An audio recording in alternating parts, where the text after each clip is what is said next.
Hello everybody. Well, once again we have to say goodbye to the Lincoln Town Car for the week. Got all my stuff out of there. We'll miss it dearly for sure, but new adventures await. And we switch our gears to this 2021 Nissan Versa SV for the week. Now, as you can see, my bag of stuff and then my tools that I usually take with me just usually contains like jumper cables, compressor, and so forth, anything that I need in case, which I usually carry myself in my car always. They fit fine. It's a little bit smaller than Jetta, but definitely bigger than the Spark. So there we go. Let's go for a little trip. Yeah, I'm gonna check out how these things work. There's plenty of cars here to potentially back into. Now that the rain is gone, they've really done a pretty bad job washing this thing before giving it to me. So yesterday, well, when I filmed it, I don't know how I'm gonna post it, but I knew that there was some crap on it, but it was raining, so I was like, whatever, right? But man, it looks like they barely even did anything to this car before giving it to me, but it's okay. I don't care. There's going to be a bunch of dead bugs all over the place by the time I'm done with it. So all right, so there we go. Got all my bags packed. Got, we're descending into now that it's a lot more sunnier out there, you can kind of see the number of stains all over the place, and it does smell like cigars, and you can actually see some burnt holes in the carpet. Now, the guy who rented it to me, he knows about it. We talked about it. I was like, I don't smoke myself, definitely not cigars, and obviously this. So I hope they charge somebody whatever the fees were. When I used to be in a car rental spot, we used to charge $250, and it was always a fight because nobody ever smokes in these cars. Yet when you give somebody a brand new car and then they come back smelling like smoke, it's like, well, you were the first renter. So how do you expect us to believe that you weren't the one who smoked in it? So anyway, all right, got our AC, got our phone connected, which I don't know how to do the whole Apple CarPlay, so I'm going to be doing that off camera. So let's see. All right, so I drove it 4 miles so far. We're gonna reset that. We're gonna reset this. I don't know why I reset it. I mean, technically, no, nobody's counting my mileage. Got my mask. Yeah, the start-stop button is a little off there. I don't think I explored the glove box. The glove box is actually pretty big in this car. All right, let's see. Let me connect this thing to the car. All right, so here we go. Let's back up. Let's hopefully don't run into anyone. And once again, the camera itself is pretty crappy. All right, so let's see. Where are the parking? So there you go. There's my sensors. So that's weird. The fact that it's it's both, that it's a camera and a sensor. I mean, that's progressive. So I wonder if maybe in other markets they they offer this car with different setup, like maybe they just offer them with sensors, but then for US market they've added a feature for for the camera. Anyway, so I do have my Android Auto connected. It took me a little bit to get it connected because I got the cable. So first of all, it's not a USB Type-C, so I had to go to my car and get the good old-fashioned USB to USB Type-C that would work for the phone. Next is it wouldn't connect still, so I was messing around with it, and ultimately I realized that there is a setting inside that thing, inside the radio, where basically somebody turned it off. So somebody had it on the setting where when it connects, like it had the feature turned off, so it was only for music, which was really annoying because I couldn't figure it out. I'm like, well, the music hooked up. Where's the map? And ultimately I got it figured out. Okay, so I'm gonna be heading out, be driving for the next 45 minutes or so. I do have a stop to make. Oh, got a text, so now I know that it's really connected. And yeah, I'll film some stuff, and then when I'm on the open road, I will give you a full review of this magnificent cigar smelling Blue Wonder. Okay, I'm getting bombarded with texts for whatever reason, and yeah, we'll see how it goes. Alrighty, so I've been driving it for quite some time. I'm about an hour away from my destination, so this means that I've spent the last couple hours driving this Nissan Versa. So what can I tell you? Seats are not very comfortable. I got my backpack here, but I guess for a backpack the seats are okay, but there's no lumbar support. That means that, you know, the back kind of gets bent in a way, it kind of sinks in, but it's not in a good way. So this is not a long road trip vehicle.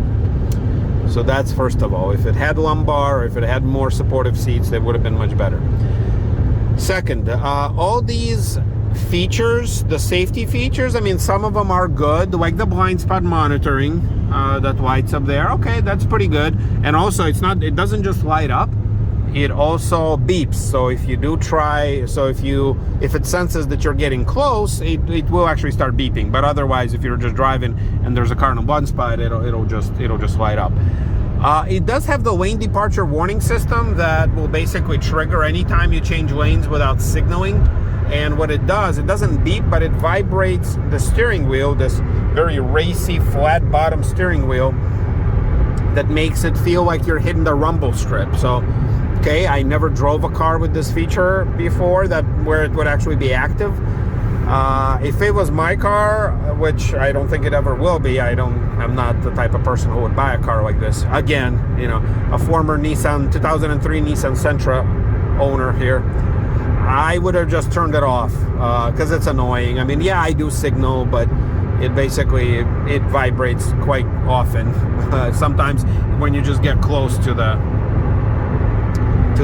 middle.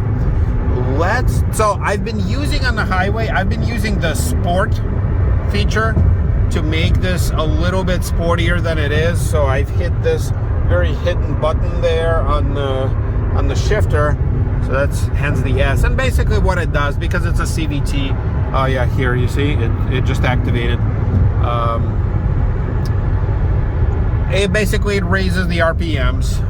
So when you hit the gas, it's a little livelier. But the best way I can describe it so far, it's between the Volkswagen Jetta, which was very lovely on the highway, and between the Aveo, the Spark. See, I called it an Aveo for some reason. That's because, I mean, it goes better than the Spark, but definitely a far cry from the Jetta. Even though the horsepower, I mean, this one's got 122 horsepower. Jetta has like 140 something, but I think it's the turbo. It's how the power gets distributed. That's the main thing. So you see, I'm cruising at 80. I'm at 3,000 so RPMs. If I turn off that little sport button, you see, it automatically drops the RPMs by a whole 1,000, even more than that. So that's where the little sport button is. So yep, you see, it kind of goes up a little. Oh, an interesting thing here is that the cruise control, you can kind of see it right there. You can set the speed, but it only goes up to 89. So here's what we're gonna do. All right, so we're going 80, you see, so we're gonna set it at 80, and then I can go up from there. Whoops. There you go. So it doesn't go anywhere beyond 89. See, it accelerates, and then it goes at 89, and that's it. If I hit the gas, it will go faster, but the cruise control will only bring it down to 89. So that's weird. Why did they choose 89? Why not 90? Why not 80? I don't know. I guess they thought that, I don't think there's any place in the United States where the speed limit would be above 80, I guess. So there's that. As far as the metrics go, so we can play around with this little screen. I mean, I like the screen. I think this eco screen is kind of worthless. But this is interesting to see. So you got an average 36.7 mpgs. Okay, I mean, not bad. Average is 58 miles an hour. I drove it for 163 miles. I drove it for 2 hours and 46. I did film a little bit on the way, a few places where I didn't shut the car off, so that's why. It's interesting how it's showing 82 degrees and 556 there, and then here you have 557 that it just turned. and here it's showing 79. So you have Google versus whatever the car senses. Overall, I can tell you this, it's not a bad car to drive. It definitely isn't. We are gonna do a little run here, so I'm gonna put on my signal. I'm gonna switch lanes. I'm gonna turn it back to the tachometer, and we're gonna try gunning it. All right, so I'm going about 85 right now, so I'm gonna hit the floor.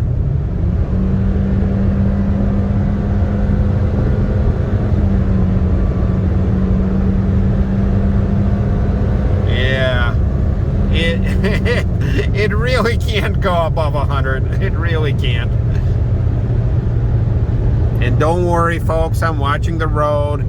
I caught some flack from you guys the last time I did it in the VW, and it's okay. I'm pointing the camera down.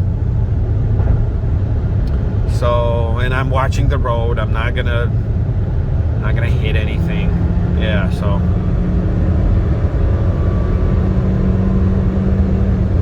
Yeah, I mean, I could probably squeeze out 110 out of it, which, by the way, it's an Illinois 110, so maybe it'll be appropriate. But it makes such a weird noise, and it's such a struggle for this car to get up there. So I tell you that much, we're not going to be doing 140 anytime soon. This car is just not capable, but it is better than the Spark. So there's that. And that's in the sports mode. Oh man, I'm getting texts today anytime I try to film this.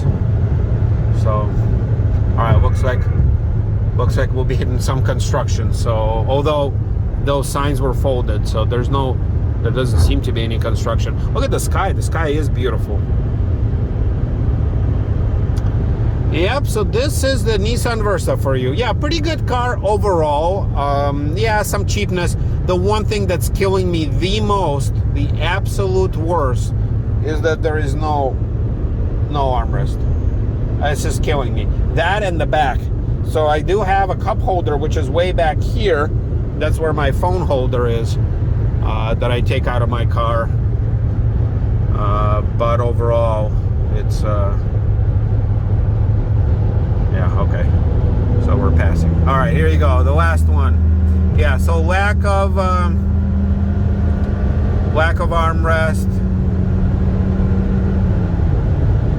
All right, you're gonna be moving over. Okay, yeah, you see, I just triggered that lane departure warning.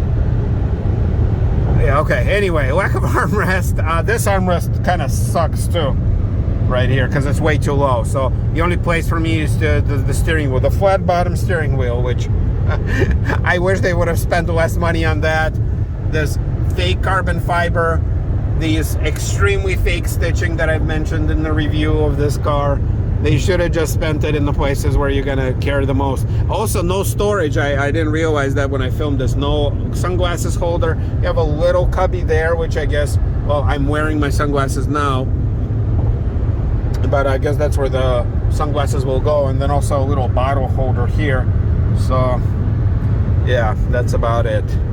So, all right, well, we'll look at the end result when I get there. It looks like another 40 minutes to kill, and I guess I'll be setting my cruise control at 89, because that's about the only thing I can do. So there you go. See, 87, 88, 89. That's it. Pressing the button up, not gonna do anything. So it just doesn't want you to go anywhere above. All right, see you when we get there. All right, so we're pretty much done. I've arrived at the destination. Got to get some gas, got to get some food, and kind of call it a night. I mean, it's a nice car. I mean, for what it is, it kills bugs with this front very well. I bet it's not gonna drink as much gas as the town car will.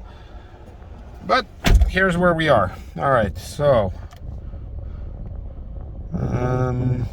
yeah, look, across 220 miles you have 35 miles per gallon, which is solid. Average 58. I drove it for 3 hours and a little over, so 3:46.